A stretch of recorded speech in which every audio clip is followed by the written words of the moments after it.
এবার ইরানকে ৩০টি অত্যাধুনিক সু-35 যুদ্ধবিমান দিচ্ছে রাশিয়া। এর মাধ্যমে বদলে যাবে মধ্যপ্রাচ্যের শক্তির ভারসাম্য। সামরিক সক্ষমতায় আরও শক্তিশালী হয়ে উঠবে তেহরান, যা রীতিমতো ভয়ের কারণ হতে চলেছে ইসরায়েলের জন্য। বিস্তারিত আরিফ হাসানের প্রতিবেদনে।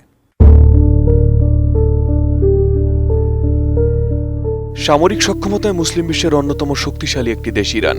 ক্ষেপণাস্ত্র প্রযুক্তি, ড্রোন কর্মসূচিতে নিজস্ব সক্ষমতার কারণেই বহু বছর ধরে মধ্যপ্রাচ্যে একটি গুরুত্বপূর্ণ সামরিক শক্তি হিসেবে নিজেদের প্রতিষ্ঠিত করেছে তেহরান। যুক্তরাষ্ট্র ও ইসরায়েলের ধারাবাহিক নিষেধাজ্ঞা ও চাপের মুখেও নিজেদের প্রতিরক্ষা সক্ষমতা উল্লেখযোগ্যভাবে বাড়িয়েছে দেশটি। তবে একটি ক্ষেত্রে দীর্ঘদিন ধরে পিছিয়ে ছিল ইরান, সেটি হলো আধুনিক যুদ্ধবিমান। পুরনো মার্কিন ও সোভিয়েত যুগের ফাইটার জেটের উপর নির্ভরশীল ছিল ইরানি বিমান বাহিনী। তবে সেই দুর্বলতা এবার কাটতে চলেছে। বিভিন্ন আন্তর্জাতিক সংবাদ মাধ্যমের প্রতিবেদন অনুযায়ী যুক্তরাষ্ট্র ও ইসরায়েলের সঙ্গে তীব্র ভূরাজনৈতিক উত্তেজনার মধ্যেই ইরানের বিমান বাহিনীকে আধুনিক করতে বড় পদক্ষেপ নিয়েছে রাশিয়া। চলতি বছরের শেষ নাগাদ তেহরানের কাছে ৩০টি অত্যাধুনিক সুখোই সু-35 যুদ্ধবিমান হস্তান্তরের প্রস্তুতি চলছে। এসব প্রতিবেদনে আরও দাবি করা হয়েছে, এর মধ্যে ২০টি যুদ্ধবিমান ইতোমধ্যে উৎপাদন সম্পন্ন হয়েছে এবং বাকি 10টি ডিসেম্বরের মধ্যেই প্রস্তুত হবে। ৩২ ইঞ্চি জেভিকো টিভি এখন মাত্র ১৫,০০০ টাকায়, সাথে পাচ্ছেন ৩ বছরের প্যানেল ওয়ারেন্টি। প্রতিরক্ষা বিশ্লেষকদের মতে, স্নায়ুযুদ্ধের অবসানের পর এটি ইরানের অন্যতম বড় সামরিক অস্ত্র চুক্তি। বিভিন্ন সূত্রের তথ্য অনুযায়ী রাশিয়ার কাছে মোট ৪৮টি সু-35 যুদ্ধবিমানের অর্ডার দিয়েছে ইরান। দেশটির বিমান ঘাঁটির অবকাঠামোগত উন্নয়ন ও আধুনিকায়নের কাজ শেষ হলেই ধাপে ধাপে এসব যুদ্ধবিমান হস্তান্তর করা হতে পারে।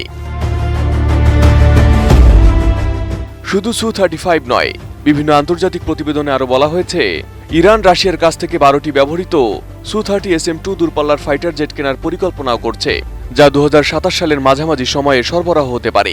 পাশাপাশি দীর্ঘমেয়াদে রাশিয়ার পঞ্চম প্রজন্মের সু-57 স্টেলথ ফাইটার জেট কেনার বিষয়েও দুই দেশের মধ্যে আলোচনা চলছে বলে দাবি করা হচ্ছে।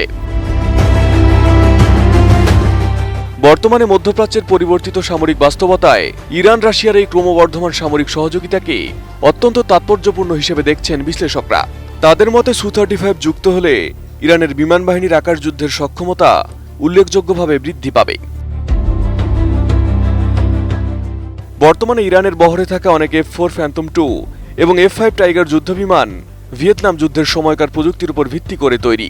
সেই তুলনায় সু-35 একটি আধুনিক চতুর্থ প্রজন্মের মাল্টিরোল ফাইটার, যা উন্নত রাডার, শক্তিশালী ইলেকট্রনিক ওয়ারফেয়ার সিস্টেম, দূরপাল্লার ক্ষেপণাস্ত্র এবং অসাধারণ ম্যানুভারেবিলিটির জন্য পরিচিত।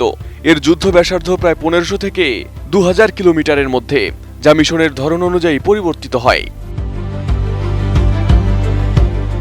বিশ্লেষকদের ধারণা, এসব যুদ্ধবিমান ইরানের হাতে এলে মধ্যপ্রাচ্যের আকাশে দেশটির প্রতিরোধ ও প্রতিরক্ষা সক্ষমতা কয়েক গুণ বেড়ে যাবে। ফলে অঞ্চলটির সামরিক ভারসাম্যেও নতুন সমীকরণ তৈরি হতে পারে, যা যুক্তরাষ্ট্র ও ইসরায়েলের জন্য ভয়ের কারণ হতে পারে। Arif Hasan, ATN news.